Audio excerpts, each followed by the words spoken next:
And I'm like, how the hell do grown adults get given everything they need to succeed and they're still failing? I believe, the environment is like kind of the invisible force that shapes human behavior. I'm here to fucking win. Fun is achieving. Making things happen is fun. That's real fun. So number one is like making sure the people that are a part of the organization value development. Whatever you put your focus on, that's where your energy is going to go. Weak leaders try to say different things to the same people, and strong leaders say the same thing consistently to new people. Welcome back to the Reside Platform Podcast. Today's guest is Dustin Runyon, the team leader and owner of APX, an EXP team that went from zero to over $150 million in sales. You're also going to learn how he grew a brokerage from 60 million to 600 million and how he's doing development deals in the eight figures, 9 figures. It's absolutely incredible what Dustin's doing in Lake Havasu. Dustin, welcome to the pod. Yes. Thank you guys for having me. Appreciate it. So many big numbers. I don't even know if I got them right, and you can clarify them. But I think more importantly than the actual numbers is how did you arrive where you're at today? And we also got Suneet, of course, the one of course. Suneet Agarwal. Is it of course? I don't know. It's of course. Give us a little bit of background for people that may not have heard your name, because you're in a smaller market like I am, but you came from Phoenix, big market, but you've been making big waves. Our partner, John Sheplack of Reside, had many, many good things to say about you and put us in touch with you and said, you got to get this guy on the podcast. Yeah. Love John and have a lot of respect for that guy, a lot. And definitely connected with him. He came down and actually spoke in Havasu to a group of us, which was awesome a few years ago. And really connected with him on just how he looks at business and the psychology behind it all and human behavior aspect of it. And that was my favorite. And there was someone that wasn't talking strategy. They were talking, what's the driving force behind all of human behavior and how to, enact that and enroll people. So straight guy. Yeah. So I got started actually in 2008. So I was out I was terrible high school. In high school, I think I graduated. I had it was 1.6 GPA. Like I was like 336 out of 339. So I almost dead last. School just wasn't for me. So my mom was in real estate, and all of her friends drove fancy cars, and so I'm like, I got to get into this real estate thing. Well, I ended up going out to Phoenix to go to school. That lasted a semester. And so I went on Craigslist and I just got an assistant position with a gal that was doing short sales in 2008. And so she had an assistant position and started working with her. And she goes, well, what's your thoughts on being a short sale negotiator? I go, I have no clue what that is. I'm in. And so started negotiating short sales at 21 years old with her and working that. And from there, left that, worked with another pair of investors and got to meet a guy named Kyle Wyloge, who out in Phoenix is Andrew, the home buyer. And he was like my first real estate mentor, and we started our own short sale business together. And he went on to start his own independent brokerage. And then from there, I came down. Things were kind of slowing down a little bit. To be completely honest, the short sale thing was I'm 23, 24 years old, and I'm sitting across from people who have lost absolutely everything, Yeah. And they're calling you. I'm running about 70 files, and they're calling me late at night. They're calling me at midnight. They're, and I'm 24. I don't even know who I am yet, let alone am I dealing with the anxieties of all of this, right? So kind of backed away from it, and I came down to Lake Havasu for Mother's Day, and I got to meet. She went to lunch, and I met the number one agent here at the time, which was the number one agent was doing about 17 million in sales. And we had done about 30 million in the short sale business with Kyle. And I don't think we made any money because I for sure didn't know what I was doing. So she goes, what'd you guys do to get business? And I said, I was like, the internet and door knock. We would go door knock. I'd go door knock neighborhoods and offer cash for keys programs. And was the end. She's like, the internet. She's like, that, at this time, it was like, I think 2010 or 11, right? 2011. And out here, our average age out here is 57 in Lake Havasu right now. Wow. The internet just wasn't a thing. There was like one real estate agent doing the internet. And so she's like, I hired you to do all this, our social media, internet, the whole thing. And so she hired me. Another girl in the office. Marketing job. That's hella fun. Awesome. Yeah. And then a third agent hired me. And then the team leader at the Keller Williams they were all working at, they ended up hiring me as the tech director. Cool. Yeah. So I was a technology director. And one day the team leader was out and they asked me to run the meeting. And so I was like, I'm just going to be myself. And I ran the team meeting and I brought mimosas for everybody. I turned up the music loud and we used to have this thing where they would go 1, 2, 3.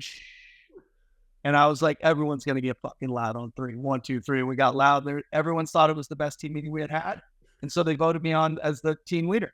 That's how I became the team leader of the company. And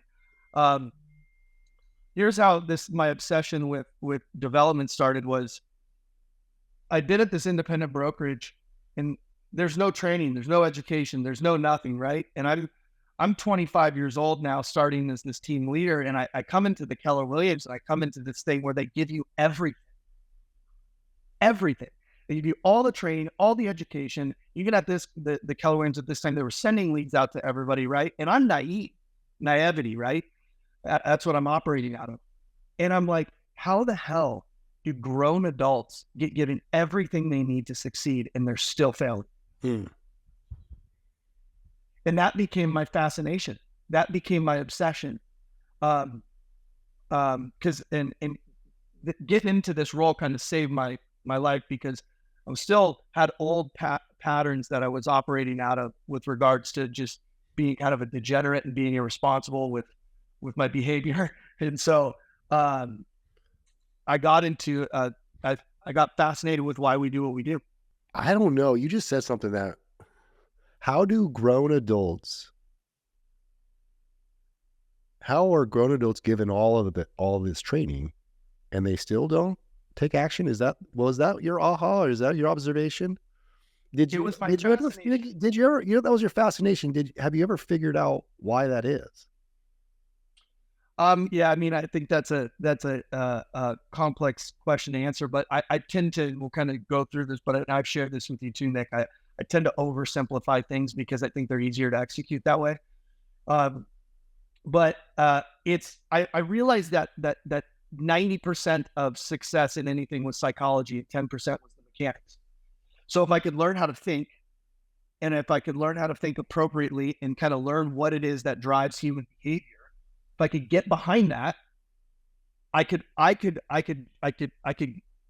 literally learn the states that I needed to operate out of, the state of minds I need to operate out of, the environments I need to operate out of, all of the things that were affecting my mind, the people I was hanging around. And if I could learn the belief patterns that would move me forward, and understand kind of the belief patterns that were moving me backwards, then I could, then the strategies just seem to appear, So, for me, I mean, there's a lot of things that kind of enact human behavior, but, why people don't do it, I think it's individually, it's individual. Well, you probably found ways. I mean, we're going to talk about your team going from, talk about your team. You went to Leigh, started a team, zero sales to 150 million sales. So obviously you figured out a way to run a team meeting or create an environment or be a leader to inspire or create a state of mind, a belief system, a mindset to take action. Mm-hmm. So is that true? How do you get your agents to have the right state of mind, the right mindset, have the right energy day in, day out? Because you shared this with me you were texting me last night. You have a couple agents doing 60 deals a year, Suneet. He has a couple agents doing 60 deals a year. Wow. That's not a little bit of effort. That's like all out savage mode, crushing it. So do you have any tips and tricks as a leader to get people to have that level of energy? Yeah. So I believe, the environment is like, it's kind of the invisible force that shapes human behavior. I use I use a lot of stupid analogies, but the Jungle Book, you drop a human off in the jungle and they're going to adapt to the environment. And so for me, I have an environmental model that I follow. And then I have kind of a mindset model that we follow with regards to focus. But I went around, I kind of toured all these top 500 companies in the country. There was a year I was speaking all over the place, and I would pop into these companies, see if I'd call and stop in. And I came to the conclusion that they had like these basic things. Like I said, what is all of these companies that are growing have? And the number one thing was they all had quality energy. That was number one. There was good energy. You felt it when you walked in. My buddy, he's got 5 dealerships out here. He's phenomenal. And you walk into every single one of his dealerships and you can fucking feel it, right? You can feel the energy. And that was number one. Number two was they had a culture of performance. It was performance based. They weren't a family, they were a team. And so the performance was based on, it was crystal clear what it took to perform. So it was, and their energy went towards performance. The second thing was that I heard inside of these environments was quality conversation. So, and you guys know this, and I think even John says this, you get with winners, the conversation is different. And so that they were talking about performance, the conversation of performance. You get in a locker room with Tom Brady, he's not talking about what he's doing this weekend. It was funny. I was at the match in Vegas, and he was up there getting interviewed, and they're playing the golf. And they asked Tom Brady, they're like, "So what are you doing for fun?" And JJ Watt asked Tom Brady, "What are you doing for fun this week?" He's like, "Fun. I'm here to fucking win." I'm like, if you're like that on the golf course, Hell yeah. it doesn't matter. How are you in the locker room, right? And so it was energy, it was performance, it was conversation. The fourth thing that I saw in these environments was accountability. People did what they said they were going to do. And you know what they were accountable to? Quality conversation and performance and their energy. And then the fourth thing, because that I saw, was that inside the environments that had that seemed to be synergistic was the people were coachable. And so that was the next one is an environment where people are coachable, because the more coachable people tend to be, the more contribution you tend to see. So now you get to see an environment of not only coachability, but actual contribution, where people are wanting to help people because people are open to being helped. And then lastly was go ahead, please. This is great. Fantastic. No, last thing that I found was fun. And we have to redefine what fun is. Fun in business is not like what fun in society is like numbing and avoiding. That's fun, right? Is numbing and avoiding. But I just don't know. Maybe my dad he bounced at 16. He was a super hard ass, and I learned a lot from him. And he taught me, it's like fun is achieving. Making things happen is fun. That's real fun. Whether you got guitars, you're going to sit there and you're going to learn a new riff. That's really cool when you actually get the riff and you learn it. Like it's cool. It's like it does something to the soul. So this was the other thing inside these environments. It was fun, but we have to define fun. Fun is making things happen. That's fun. So the energy, how do you create energy in your office? Yeah. So I think right now, at the very beginning, it was hard because I had the wrong people. I had the wrong people in the beginning. I did not have people who were aligned with the values that I held true. Because when I left the other company, I said, I'm going to run this company like who I am and what I like without apologies. And so I was hiring people who wanted money and didn't want to develop. And so the number one thing I look for as far as our values are concerned is you better want to develop personally. If you're not looking to develop personally, we're just not your gig. There's another team that all you care about is the money. There's another team you go join. So number one is like making sure the people that are a part of the organization value development. They value personal development at some level. Number one. Number two, anymore, it's just not tolerated. I don't, in the beginning, I would operate out of fear because I was scared of losing people, because it's like, you're just trying to pay the bills. And today it's like, there's no scarcity around it. And then we literally talk about it every single day. So the focus, I do what causes energy. There's 4 main focuses. So I have the 5 environmental models. I gave you 5 things there. The byproduct of doing those 5 things is income. And then the mindset is, you have to focus on what you can control. That's going to give you way more energy than focusing on the things you can't. That's going to take energy. Focus on activities over results, right? Process over outcome. That's going to give you more energy. 3, focus on what you have, not what you don't have. That's going to keep you in gratitude and resourcefulness. Gratitude, probably the highest vibrating emotion, if I had to say. And then resourcefulness.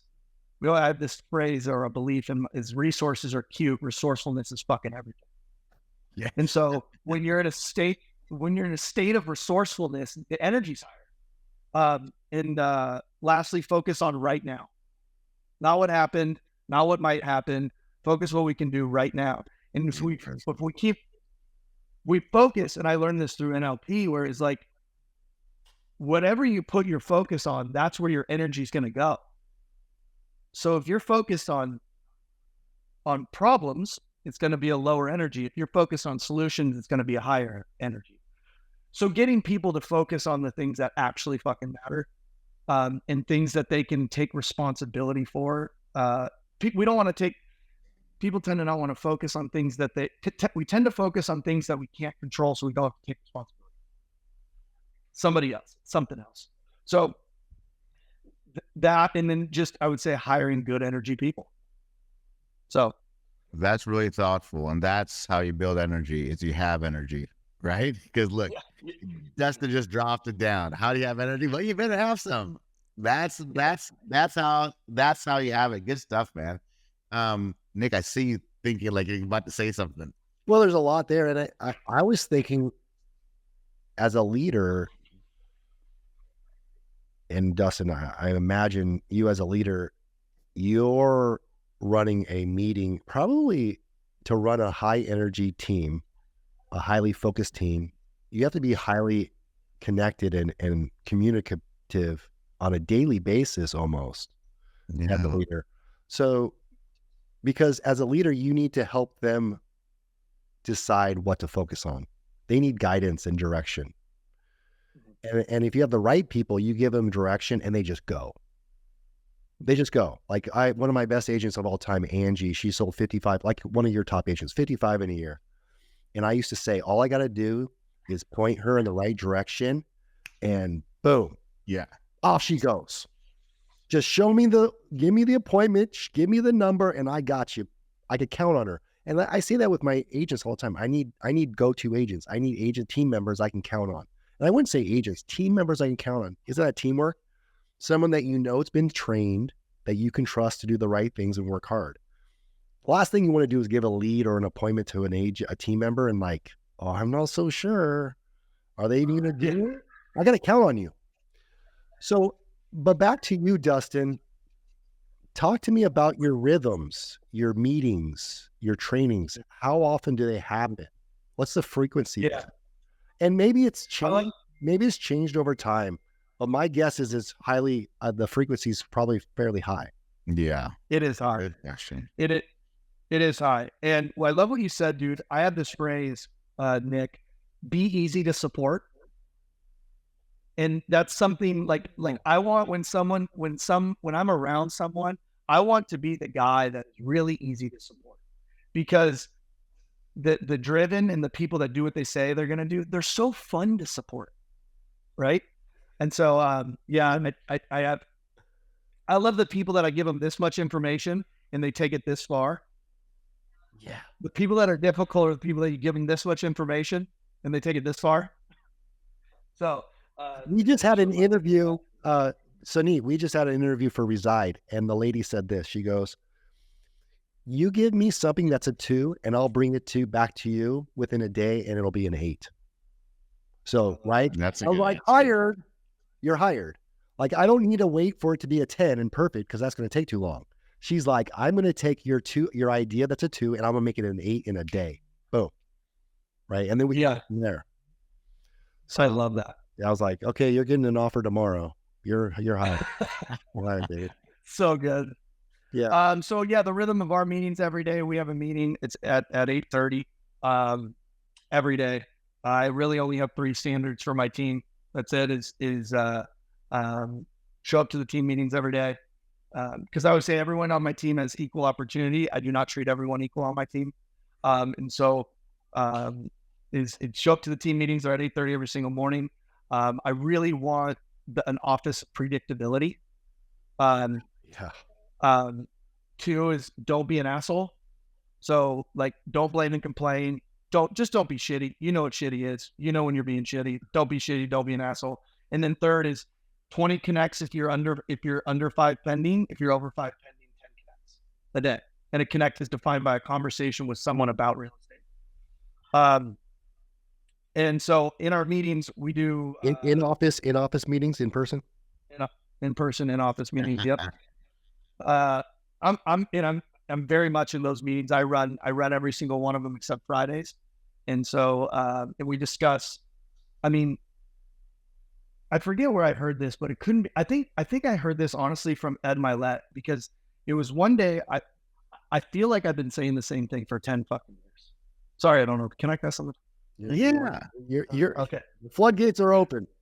Okay. Yeah, I already did. So I felt like I've been saying the same thing for like 10 years. And I'm like, I need something different to say. And I heard Ed Milet say this. He said, weak leaders try to say different things to the same people, and strong leaders say the same thing consistently to new people. Right? It's like, and that's when it really clicked for me. So I've been saying the same thing for about, I don't know, with the team for about every single day since we started. We've had those meetings, and it's based on, it's wrapped around our model of the environmental model, the mindset model, our sales model. And then it's always wrapped around, our standards. So, and then we go over mindset most of the time. Most of the time it's psychology based stuff. Yeah, that is good. And you said that you oversimplify it, and you just nailed it simply. So everyone listening and watching should really take note of that, because, Johnny said this, like trying to go out there and do an entertaining meeting where you're finding new shit to present every week. Everyone's been on that trap, by the way. Entertaining, or just do the consistent meeting and focus on what works and focus on like the real stuff. Right? My sales meeting is predictable AF. I'm good.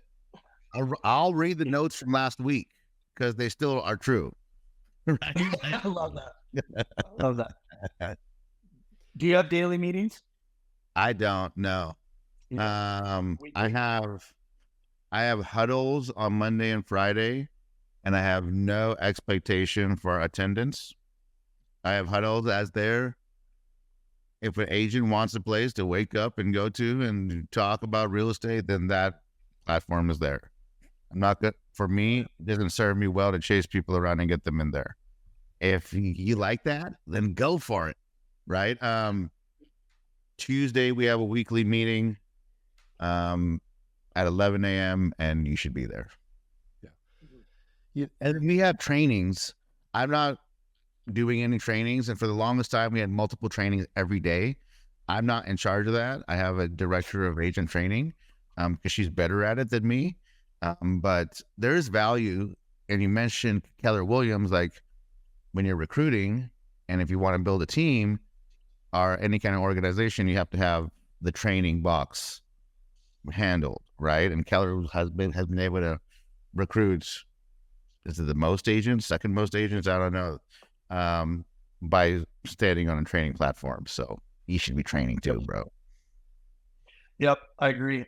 We have training every Monday at 1 is sales training. Every Tuesday at 1 is contract training. And every Friday we have a Zoom call that is leadership, business. And those are all for the team members. Correct. So that's worth repeating. So Dustin's he runs a really elite team, 5 meetings every morning. Every morning there's a huddle or sales training, mindset, energy, focus, and then layers on top of that, trainings. Yes. They're not Specific training. They're not the same meeting. There's a difference between a meeting and training. We have an episode about that, right, Nick? We did a whole episode of difference between meetings and trainings. Yeah. Yes, and I think a lot of I times love that. we confuse the two. Yes. Because the training is if your organization is growing, you're going to have people with different levels of knowledge, skills, and abilities based on their background experience and their experience with your team. 100%. So, we're bringing on 6 new agents to the team.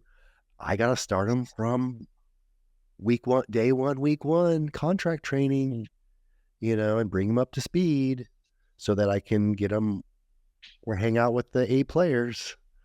But, I also look back at my real estate team career, and when we were operating really, really humming, just absolutely humming, it was that Monday through Friday, show up in person before COVID. Really? Yeah, show up in person and feel the energy. It was all about teamwork. It was all about camaraderie. It was all about getting it done. No, as soon as you walk in that door, leave your excuses at the sidewalk. There's no room for them in here. I mean, it was sacred ground. Pre-COVID. I love that. And we're going back to that basis. And I don't know, I think a lot of team leaders that are listening to this may not have ever had that environment that Dustin's talking about. But how amazing would it be to have an environment where it's just not tolerated to have negativity? Like, it's easy to say, but it's another one to hold accountable.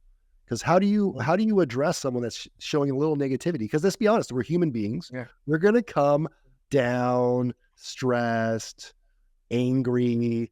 Maybe they had an argument at home and now they're being a little chippy with somebody, or a little short, or they don't want to talk. Yeah. Hey, did you make your 10 calls yesterday? And they may give you every excuse in the book. How do you handle that? How do you handle excuses? Yeah. So this is good. There's a really good book called Nonviolent Communication. And so I would say that I like that. The way that I handle it, it's a great book, is by asking rhetorical questions based in responsibility. So the question is based in responsibility, right? Now, it also depends on the connect. So I go deep with all of my people. So I know how each person needs to be communicated with, right? I got one guy just telling me, hey, what's wrong with you, dude? Right. Yeah, right. I got that guy, right? He's the man. I love it. And we communicate. It's like the Bill Belichick, Tom Brady communication. What's wrong with you? It's like, turn it up. Let's go. I need you right now. Got you. And he just goes. Other people, they're not, if they're not performing, it's questions of responsibility. They go, and I'm playful. So playfulness is something that I use in the rhetorical questions of responsibility. Like, question like this, they'll be like, yeah, well, I had to get this with my kids, like the kids this, kids that. I'm like, you had kids last week and you got it all done. Yeah, good. What happened this week? What decisions were different this week? What decisions were different? Were different this week than last week. I'm tired. What time are you going to bed? So, what'd you eat before bed? Yeah. What'd you eat before bed? Because what I want them to see is what I need to see in myself, which is, I call it source thinking, which means I can, if I can go back, if I can go, a thought or an action or a behavior or something that occurred, I can go back all the way to the point to where it was not, they say this a lot, it's not my fault, but it is your responsibility. Most of the times I can see where it was my fault. And it's my responsibility. So questions of that. And then also, I don't set goals for my people. These are your goals. This is what you told me you wanted. And so, and I actually got this, I asked John about this years ago, and I'll never forget this conversation. This is one, you guys have probably heard it from him, but this is something I got from him where he goes, okay, okay, so you said you were going to do these things and you didn't do them, right? And I can understand that. Here's another thing: too much understanding lowers the standard.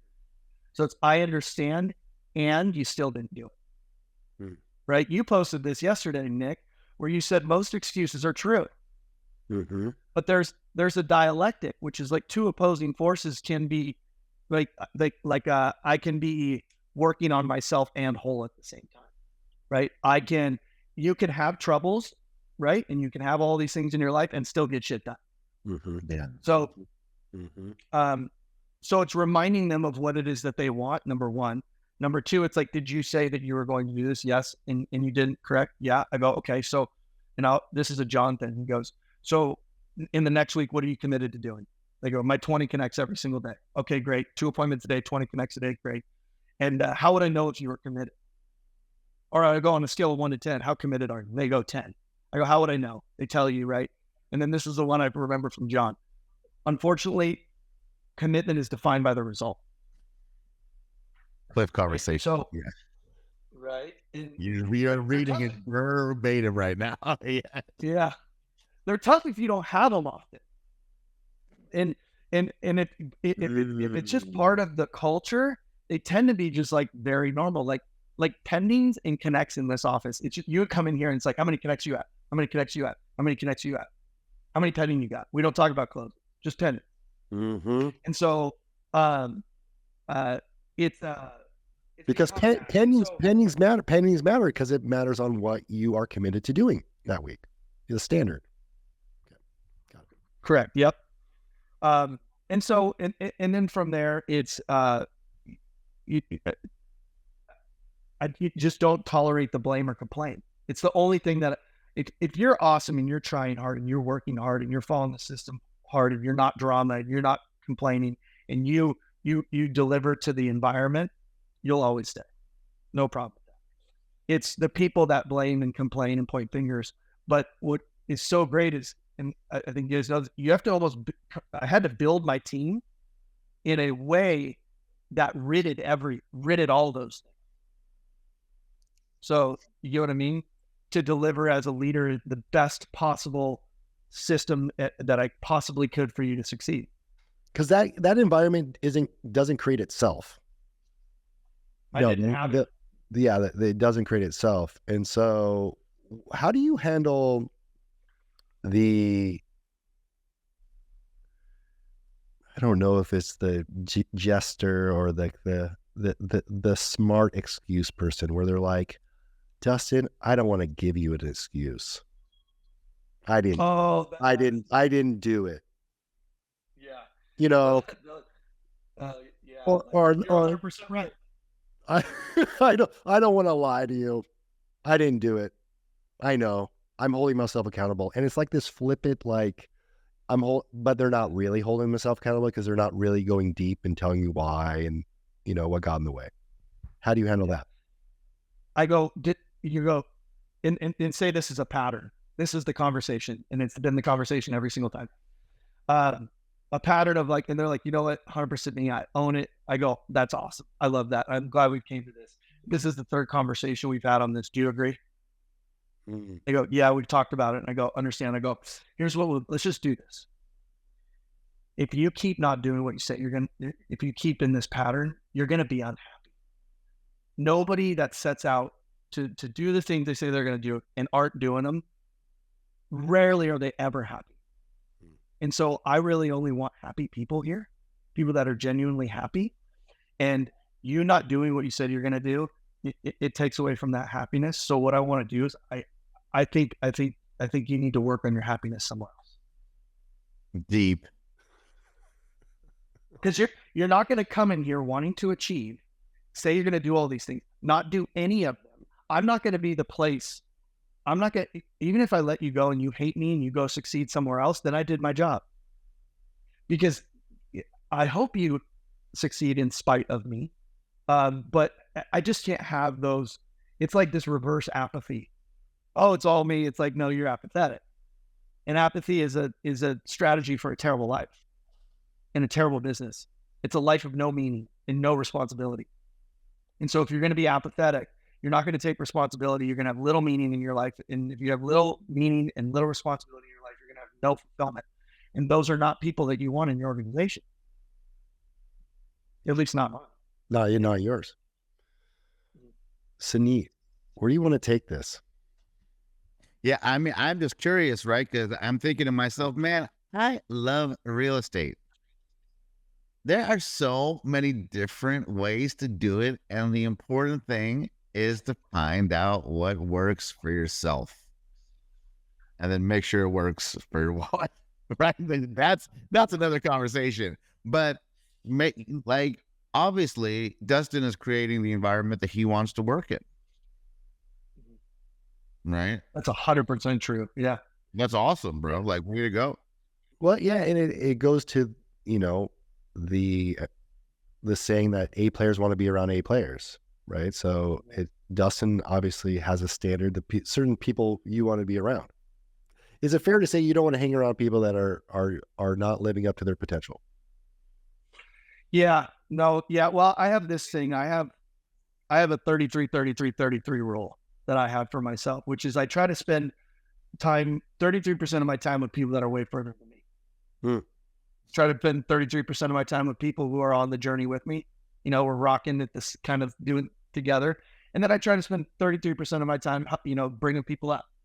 So, but I quickly know, just like you guys, with him, like, if I give somebody a little piece of advice one time, they ask it for me to help them, I take it, and I come back a week later and they did nothing with it, I'm done. Yep. So and by the way, for anyone on the call that wants to be around other people that are players, one of the best things you could do is when the player gives you a little piece of advice, take it far. Then once you take it far and get the result, call them back, let them know you got the result, let them know it was because you took the advice from them and that you appreciate it. Yeah, hell yeah. Good advice. So speaking of advice, the aspiring team leaders watching this call, what advice do you have watching this episode? What am I talking about? Watching this episode, what advice do you have for them? The first two things that came to my mind when just jumped right ahead was, number one, ask yourself why you want to start a team. I think a lot of people start a team for the wrong reasons. Because they'll make a bunch of money. It's super easy way to make a bunch of money. Yeah. Yep. I go, you are going to have, if you want to start a team and you're not living a life of discipline and responsibility, good luck.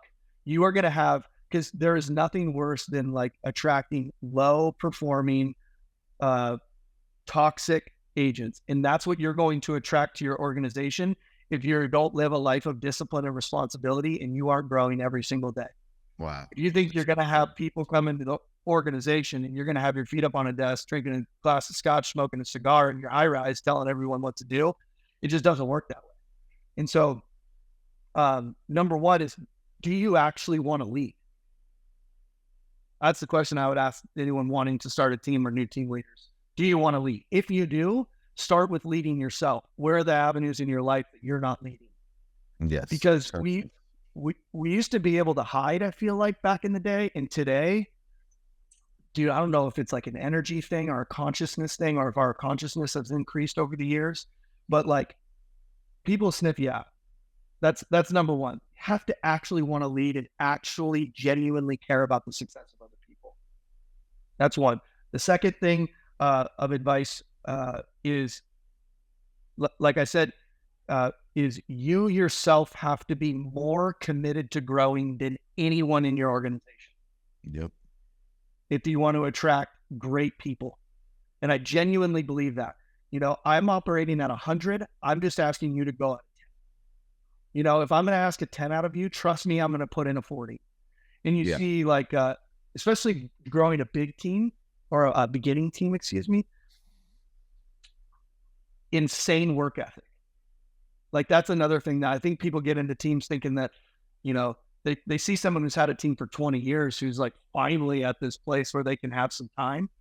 But so one, you have to want to lead, and you actually have to care about the success of other people.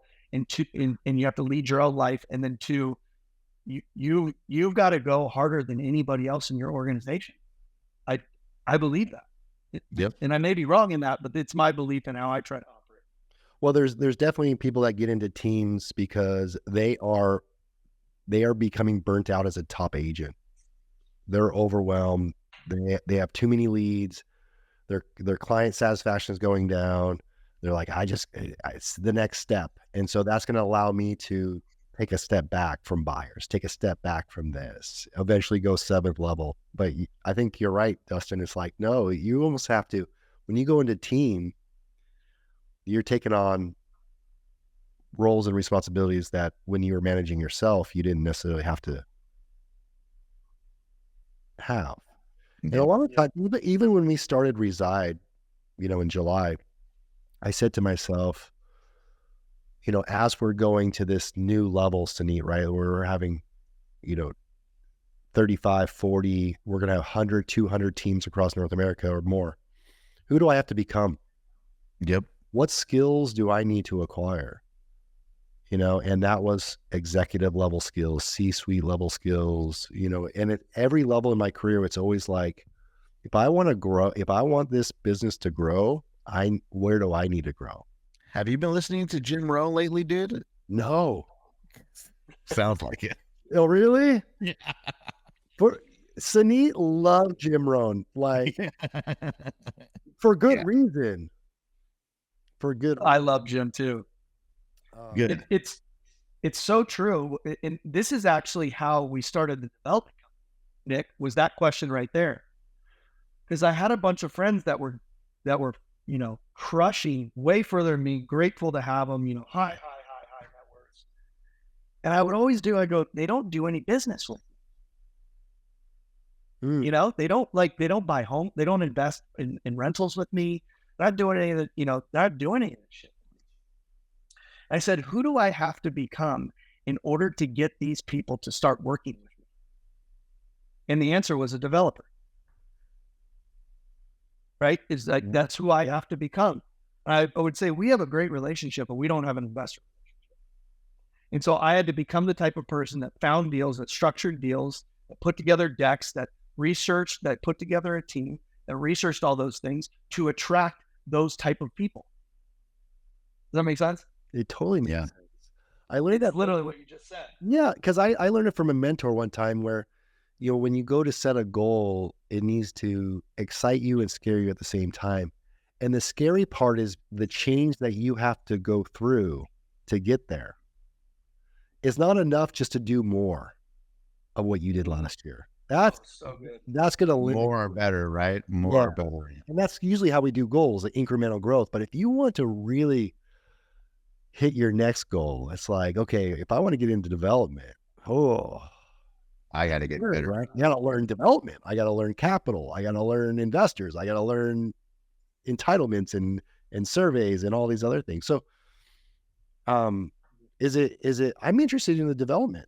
What have you been your growth? Where have you grown as an entrepreneur, business leader, team leader through development? Because that seems scary for a lot of people. The first thing I said when, I'm a hater, right? The first thing I said when I heard the development is, I'm a hater. I'm like, sorry, you don't sleep much at night, right? Like, you're I was like, do you talk to my wife? Because no, I don't. No, but I love it. I'm excited, but I don't sleep oftentimes out of excitement. But we started a friend of mine. He was here in town, and he does all the horizontal work. So he does all of the excavation and whatnot. He was running a crew of about 55 people, and then one of my best friends growing up, she's an optometrist out in Vegas, and she is phenomenal. And her husband, I met her husband through her, and her husband was an engineer here working on all the projects here. And here I'm over here selling all the developments. So we kind of come to this conclusion, like, I'm not going to be able to hit my goal in the time that I want to hit it with just a real estate team. Like, I need to go bigger. And so, Andrew, my business partner, who's got the excavation company, we get together.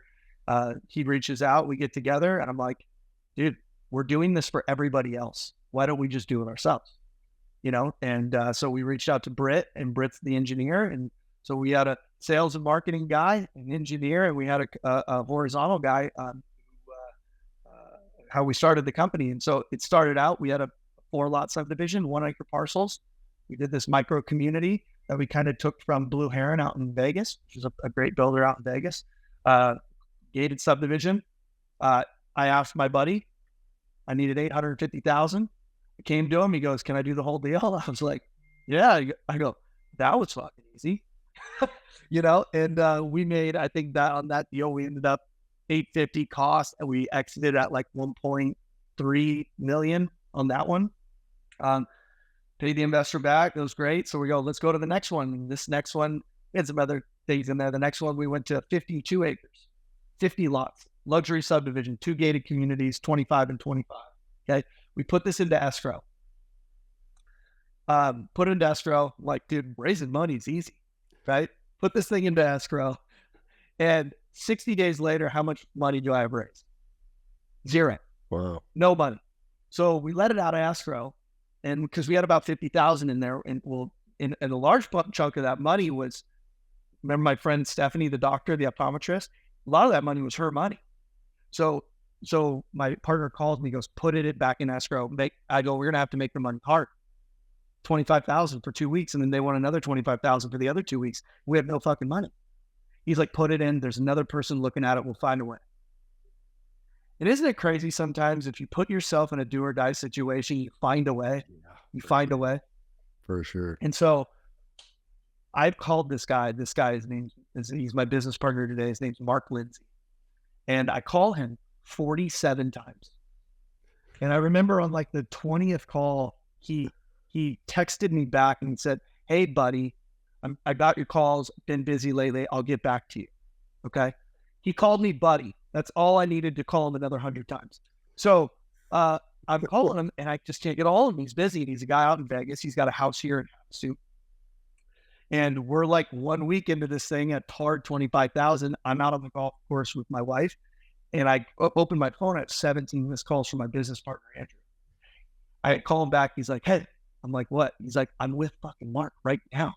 I'm like, "Where are you?" He's like, "Havasu." I'm like, "God." I was like, give Mark the phone right now. Like, do not get off the phone. He gives Mark the phone. I'm like, "Mark, what's up, man?" He's like, "What's up, brother?" He's like, "Been meaning to talk to you." He's like, "Want to look at this deal?" And I'm like, "Absolutely." I was like, I'll fly out to you. I'll drive. I'll do whatever. He's like, "Where are you?" I go, "In Vegas." And he goes, "I'll be in Vegas in like 2 hours. I'm flying back out to Vegas from Havasu." "Perfect. See you then. Give me your address. I'll come to your house." He gives me this address. I pull into this house.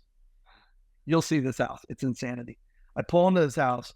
The first thing is there's this 50-inch flat screen TV and the guard gate and my license plates on the TV. And they're like, "Who are you here to see?" I said, "Mark Lindsay." And then they goes, "Okay." And I go, "Let me check." It's like, "You're not on the list." I go, "Of course I'm not." And then all of a sudden it opens. I pull into another gate and I pull into this $32.5 million fucking mega mansion. Like you can YouTube it. It's like 32.5 million Henderson house. You'll see it. He's got a car elevator, all this thing. Anyways, go in there and I tour the thing with him for 4 hours and I just be myself. We pitch him the deal. He's like, "I want to do 2.5 million. I need a 3.5 million." And he goes, I go, "I can't, that's not going to work. The 2.5 is not going to work." He goes, "Why?" I go, "I had a goal of doing 3.5. And he goes, "Let's do 3.5. And that got us the land. And he shook my hand. I go, "One more thing." He's like, "What's that?" I go, "Can I drive that fucking Lambo?" He goes, "Absolutely." And so we've been business partner. He bought 10% of our company and we've been business partners. He's one of my best friends. I'm going up to his house tomorrow. We went to Mexico together this year. He's a phenomenal dude and I've learned so much from him, but that was our first deal. And so that deal, we ended up raising, he came in for another 800 after that. And we ended up raising about 8.2 million for that one.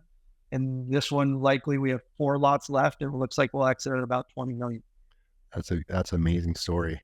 And that answers my question why you get in development, because of the experiences and the people you get to meet and the growth that happens through that. It's not the money. I mean, it's great you got the money, but that story, absolutely wonderful. Dustin, it's been a pleasure, man. So much value in this conversation. Yes, I can see why John said you should need to talk to this dude, right, Nick? Yeah, Thank sure. you. Yeah. We look forward to building a relationship with you and having you contribute more to our community and us contribute to your community and your growth and your team. Yeah, thank you guys for everything you guys are doing. I always tell John this, and it's for both of you as well. And it's why I reached out to you, Nick. Is you guys are like champions for our industry, and you guys are the real deal. And so I appreciate you both, and I respect you both, and everybody you guys rock with. Hell yeah. Thank you for that. Cool. All right. Well, thanks everyone for watching. I hope you got something out of it. I know I for sure did. I'm going to go back and listen to this one again too. Like and share with a friend, subscribe. I will see you in the next episode of the Reside Platform Podcast.